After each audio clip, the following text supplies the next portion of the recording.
ఎన్టీఆర్ జిల్లా Jaggayyapeta police station పరిధిలో పోలీసులు హెల్మెట్ డ్రైవ్ నిర్వహించారు.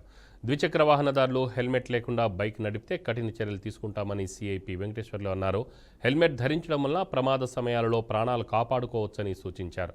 ప్రతి ఒక్కరూ ట్రాఫిక్ నిబంధనలు పాటించాలని, లేని పక్షంలో జరిమానాలతో పాటు జైలు శిక్ష కూడా ఉంటుందని సిఐ వెల్లడించారు.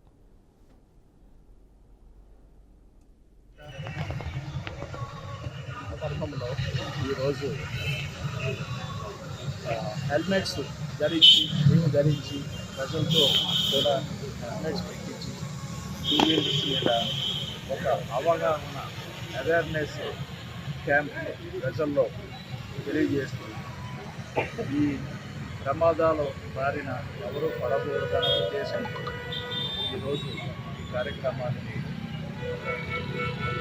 జగ్గయ్యపేట సిఐ గారు, జగ్గయ్యపేట ఎస్ఐ గారు అన్నట్టు, అలాగే నందిగామ టోల్ సిఐ గారు మేమందరము